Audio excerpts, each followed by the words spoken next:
Hello and welcome to Business Today. I'm Siddharth Zarabi, and with me is a distinguished panel of guests to talk about an order that has shocked the GST fraternity across the country. This is the Supreme Court ruling holding that the tax is not binding on all parties and that the council should work in a harmonious manner. And joining me to discuss this very important Supreme Court ruling is a panel of guests. Mr. T.S. Singh Deo, the Cabinet Minister from the government of Chhattisgarh and a member of the council. Mr. Ved Jain, a senior tax advisor, former president of the ICAI. Bipin Sapra, indirect tax partner at EY, and Anita Rastogi, partner at Price Waterhouse. Thank you very much for joining us. Let me first head across to Mr. T.S. Singh Deo and ask him about this judgment and to really explain the importance of what the SC has done, because clearly many states seem to have an issue with the functioning of the council. Mr. Deo, how significant is this ruling? Hopefully a far-reaching decision, the pronouncement of the Supreme Court. Justice DY Chandrachud has so directed that the GST Council is a persuasive unit. It is supposed to work in harmony to find out workable solutions, and it cannot, so to say, supersede the right to legislate on indirect taxes, right to tax which is enshrined in the Constitution, available to both the center and the state, that is the parliament and the state legislature. So this is a very profound and can be a very far-reaching decision as far as GST is concerned. And also the very nature of our constitution, which is based on the federal structure. What he talks about the federal structure, if I can put it in words, he has himself used in the judgment. For one, all the recommendations of the GST Council is not binding on state legislature.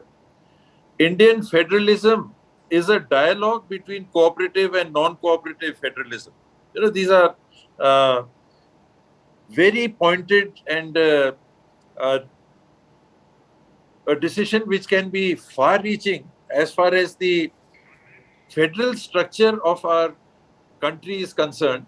The right to taxation, if it does not rest with the legislature, if the state through the legislature does not have, so to say, financial independence, then where is the federal structure?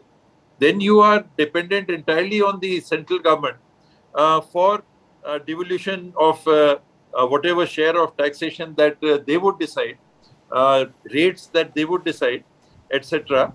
So this decision of the Supreme Court is far greater in importance than something we have seen in taxation, in the taxation structure in the country. He says democracy and federalism is interdependent on each other. The Indian Constitution, though necessarily federal, provides union higher share of power to avoid chaos, but relation between two constitutional units may not always be collaborative.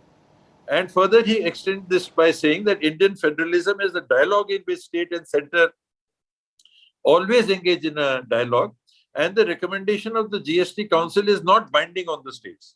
Mr. Minister, can this ruling upend the very nature of GST, because it's not going to be binding, and can we expect chaos, different states doing their own thing? These are two separate issues and basic and very important issues. One issue is of a common rate of taxation throughout the country. Earlier, we saw there were tax havens within the country. For example, Goa, maybe Chandigarh. If I am buying a vehicle, for example, the rate of taxation in Goa could be 2%, 4%. Similarly, in Chandigarh, it could be at a much lower rate. So I would leave my state where taxes would be higher, 18%, 28%, 24% or whatever. And I'll go and purchase my vehicle from Goa. So Goa gets that additional 2 or 4%, which it would not have enjoyed. And that state where I would be buying the vehicle from loses its revenue. So the logic of having a common rate structure throughout the country, if you talk about it, sit on the table, being a federal structure, don't have a one-sided decision, an overriding decision which can be seen as the decision of the government of India, whereby a tax structure is put in place without the consent of the states. That's one part as far as taxation is concerned. So does this judgment, does this directive of the Supreme Court now say that the states can have different rate of taxes of themselves and partake of the revenue as it was earlier in the VAT regime? In the GST regime, what is happening is that the states, when they are taxing, let us say theoretically, at the same rate as they were taxing in VAT. Suppose you are taxing at 20%. Suppose. So under the VAT regime, 20% would go to the state government as its revenue. 10% goes to the state as the state GST, and 10% goes to the center as the central GST. And of the 10% that goes to the central government as CGST, central GST, 41 or 42% comes back to the state. So what does the state get? Earlier it was getting 20 rupees, 200 rupees, 20 rupees. Now what is it getting? It is getting 10 rupees and another 4.2 rupees or 4.1 rupees of the central devolution through the Finance Commission. So where the state government was earlier getting 20 rupees, it is now getting 14.1 or 14.2 rupees. This is the loss to the state where a product was being That's a fair manufactured. point about revenues, but does this mean that we will now head into a situation from one India, one tax to different states and different rates? You are absolutely right. That is the basic issue. I, for one, am absolutely okay with the one nation having one tax. But with the state governments being deprived of their right to taxation, I do not agree. Suppose you have a rate of taxation at 18%. We have 8 slabs today in the country, which we are wanting to reduce to not more than 2 or 3 slabs. We have a 0% slab, we have a 0.5% slab, we have a 1% slab, we have a 5% slab, 12, 18, 28, and 28 plus cess. So of these 8 slabs, one is rationalization, which is okay, common for the country. The other is continue with a common tax rate for each item throughout the country. I have no issue with that. I have no issue with that. But the right to collect taxation, that should lie with the state governments. It must not go beyond the state government. For example, I'll tell you, as far as Chhattisgarh is concerned, who's losing and who's gaining. The producing state is losing. The consuming state is gaining. So a state like maybe Uttar Pradesh or Bihar, where there are more consumers and less of production of items, they tend to gain. That state government is tending to gain. And a state like Chhattisgarh, for example, there are many who would be producing states. We have mines. Why was Chhattisgarh in the first place made into a separate state carved out of Madhya Pradesh? Because it was stipulated that this geographical area has a population who is relatively backward, and their means, natural means, their mineral deposits, etc., they go into the central pool of a larger geographical entity, which is, let us say, Madhya Pradesh at that point in time. So have Chhattisgarh so that the natural resources of Chhattisgarh could back the development of this geographical entity of Chhattisgarh. Right. That is why Chhattisgarh or other such states like Jharkhand, etc., came into being. Now, the very reason for making these states that they have a certain amount of natural resources by use of which they can develop and catch up to the rest of the country. You have taken away the right to taxation and of, like I mentioned, of every 100 rupee of taxation, now Chhattisgarh is getting only 71 rupees through the GST regime. So where you can have a common rate of taxation to not allow the state government to impose the tax and use that tax.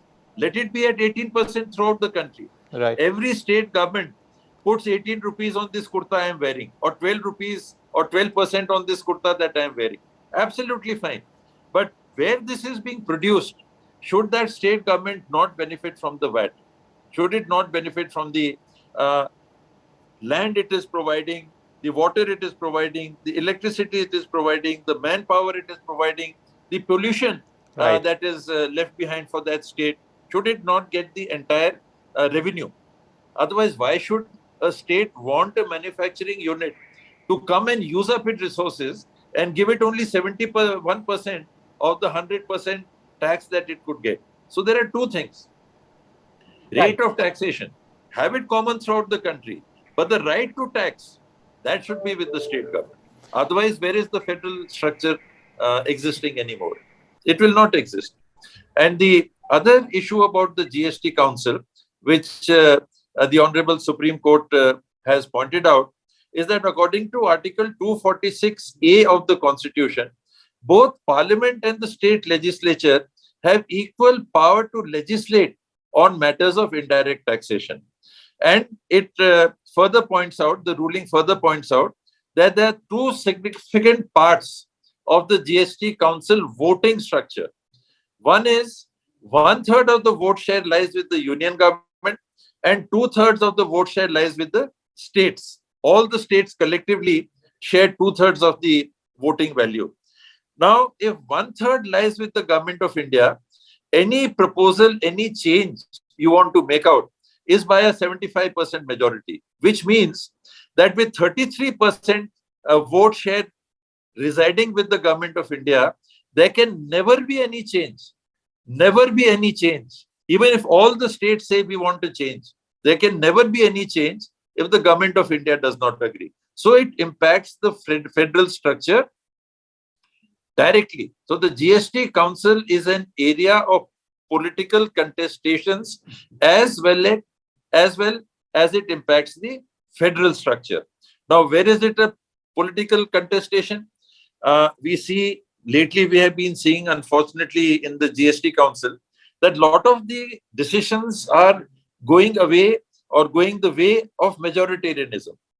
Whichever party has larger number of people in the council, they seem to be having a heavier presence. This was not so in the initial days when Mr. Jaitley was the chairperson.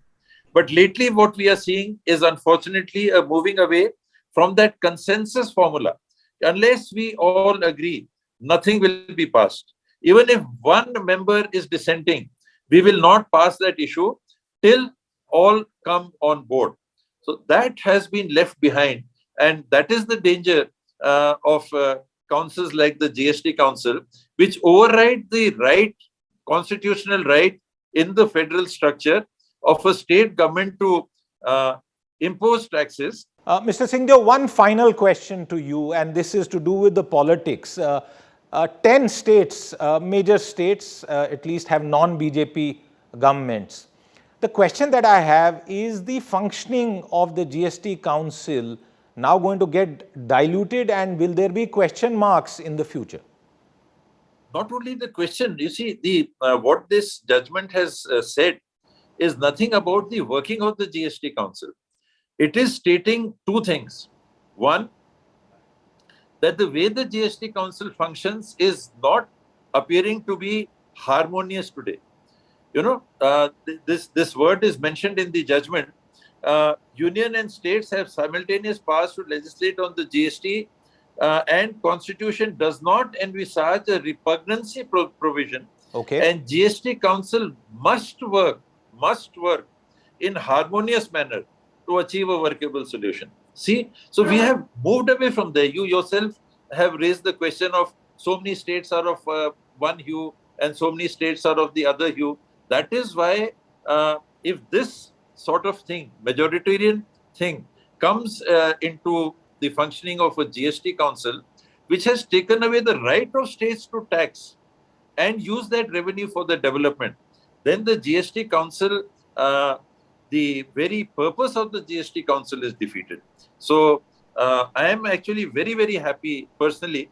I am very happy. I was never in agreement whether earlier the UPA government or the NDA government were making this proposal. I was never in conformity with the view which took away the right of the state government to tax. Common rate in the country, I have no issue.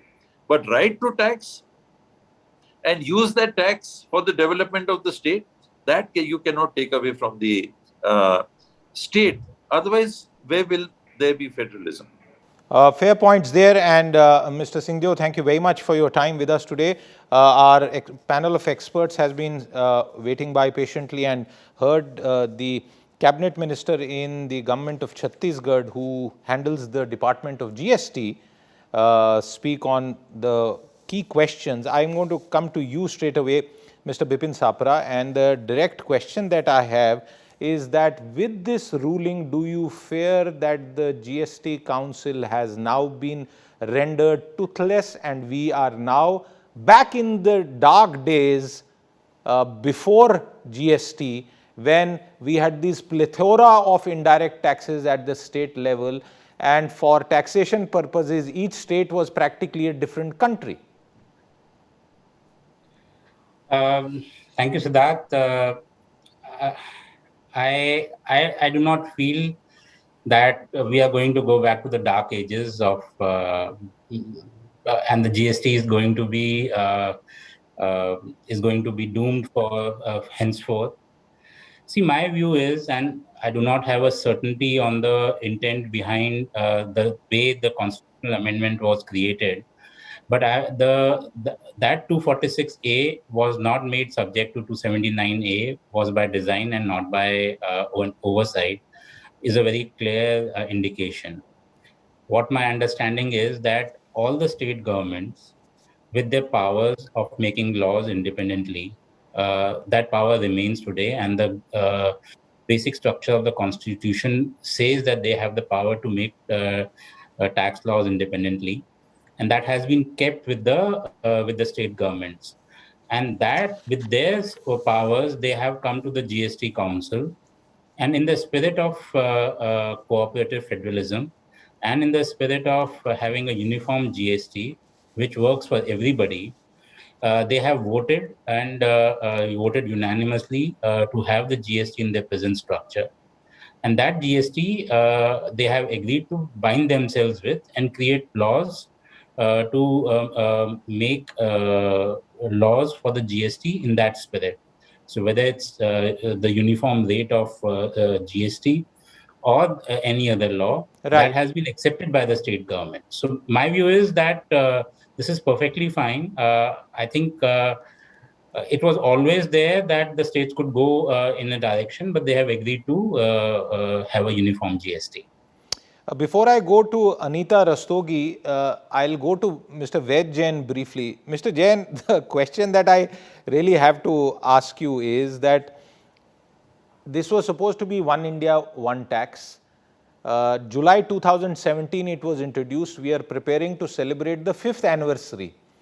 Will I be right in saying that just before the 5th anniversary, we are now headed in a completely different direction, and different states could decide as per their own convenience? A manufacturing state could say, no, I want to levy a higher rate. And there are more than 10 significant states in the Indian Union which are non-BJP states.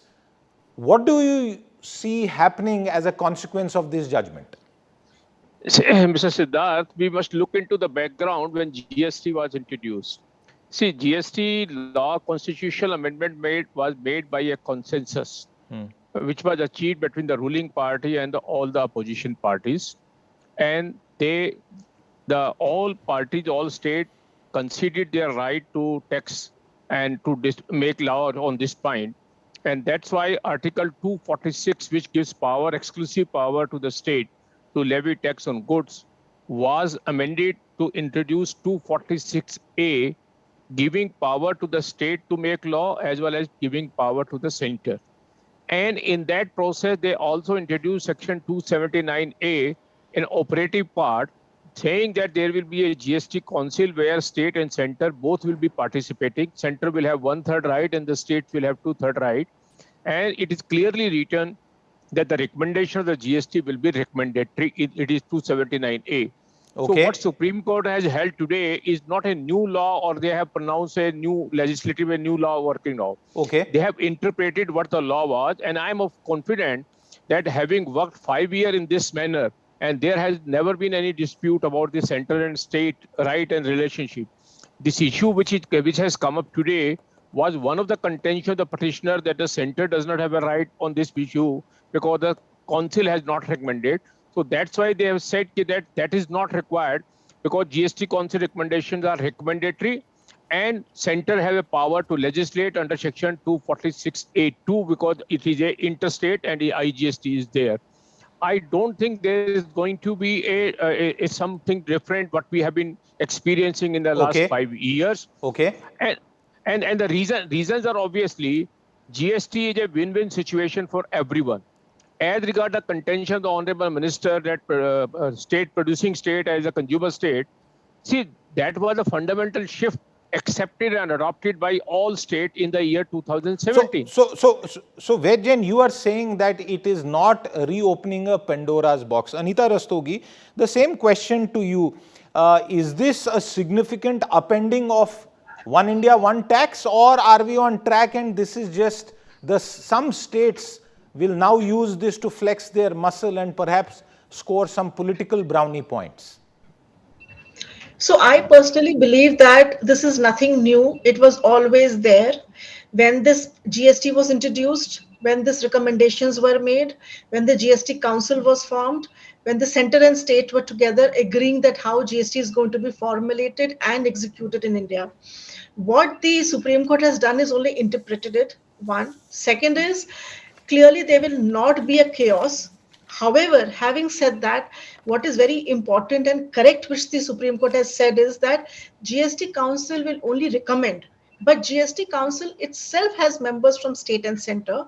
GST Council itself has got right to take votes, right? And they're given 1/3, 2/3, voting majority as well.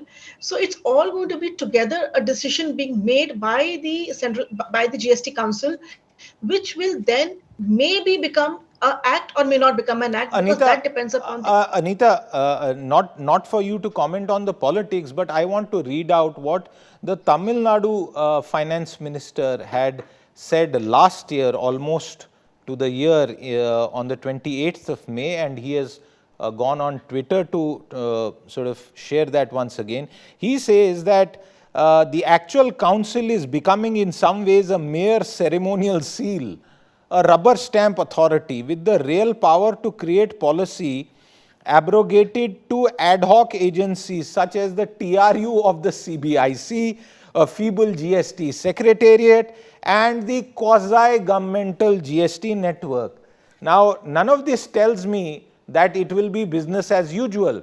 You have the Tamil Nadu finance minister, you have heard the Chhattisgarh GST minister, and I can name all the states, major states which are non-BJP, and there is now a significant fear that are we heading back into a multiple slab, multiple rate, each state on its own kind of environment? So let me answer this question. I think this is a little different question. The implementation of GST and the way things have moved on ever since it was brought in force has really not been in the best way in which the trade and industry would have wanted, or even how the different states would have wanted. So this is very clear because things are lacking, whether it's interpretation or different rates, states not getting the revenue which they Precisely.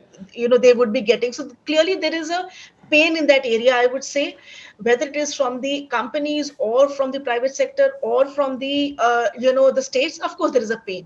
Having said that, the architecture of GST which was agreed between the center and state will not change. Okay, because that was okay. I get that point. Bipin Sapra, I am coming to you, and the point that is really something that we need to clarify to our viewers. Are we back at square one? Because yes, a complex law like GST may have clarifications down the line, including judicial interpretations, as all of you seem to be suggesting. But can this open a Pandora's box for the future? And are we headed back to a square one kind of situation, which may be dictated by politics? If not now, maybe down the line, 3 years, 4 years, 5 years later. So I'll say that, Siddharth, that we are not at square one. Okay. GST is here to stay, Okay. and it's here to stay because the states and the center agreed that it has to stay in the way it has been created. And there might be institutions like TRU and CBIC which will have the technical know-how and the strength to put before the GST Council the issues which are there after having thought through and having debated in the law committee and the fitment committee, where the states are also being represented. I think a lot of systems have been created within the GST Council system that the states have equal powers and ample opportunity to represent their issues. So while obviously both the center and the state have given up their powers in the sense that the GST Council, they have decided to agree to GST Council. Bipin, just to interrupt you for the benefit of our viewers, 33% of the voting share with the center, the remaining with the states. So the center conceivably can always outvote the states when it comes to certain states being in minority. So they have to have certain states with them to really outvote. 33% alone cannot outvote. They have to have 67% voting or 75%, whatever the rate is. So they have to have certain states backing them to be able to take that decision. Okay. So I think mechanisms have been created to really safeguard the state's interest. And I don't think, and I think the GST system is robust enough to survive the future. Okay. I don't think this judgment is going to have a big impact, except it will bring out this debate, and I think it's a healthy debate to have. But the GST system is here to stay. Okay, Mr. Jain, I'm coming to you for the final word, and this you have to explain for not just industry but also for the average taxpayer, because remember, at all of it, the real burden of payment comes on customers. Three parts of this question. First, does this mean that things like alcohol or petroleum coming under GST, which was already not being agreed upon by some states, there are various fears around revenues, that is now a distant dream after this order of the Supreme Court? And the second, which is still my fear, and I will continue to persist with this, a manufacturing state and a consuming state having different points of view on the treatment of the same commodity or service, and that becoming a dispute where the minority can practically block the majority view in the council. See, Mr. Siddharth, let me address the first issue. When you say that we are back to square one and whether something can happen on this, see, we should not start with a presumption that GST is a win-win situation for union or certain state. GST is a win-win situation for all the states. It's not one nation, one tax helps only one state or two states. It helps every state to promote business and to promote economy. Sir, the rates are not a win-win for taxpayers. I'm sorry to interrupt you. Some of the rates are definitely not a win-win for taxpayers. No, uniform rate. I am saying uniform rate across India helps each of the state, not only the individual states. Point taken. That's a point on this point. The issue which is to be considered is that one should not ignore this fact. 2017 Constitution Amendment was a consensus amendment, and that consensus still prevails. And as you said earlier, we were discussing, there is a GST Council where center has 1/3 vote, but definitely for passing a resolution, center needs 75% vote. Correct. So it is not that 33%, they have a veto power to get an amendment refused. But for passing an amendment, they need support of the state. It is 33 plus 42, you need 75. Only then the GST recommendation can come up on that point. As regards the issue about the alcohol and the petroleum, see, having seen the experience in the last 5 years, I believe the state, I do agree as politics will dominate the show.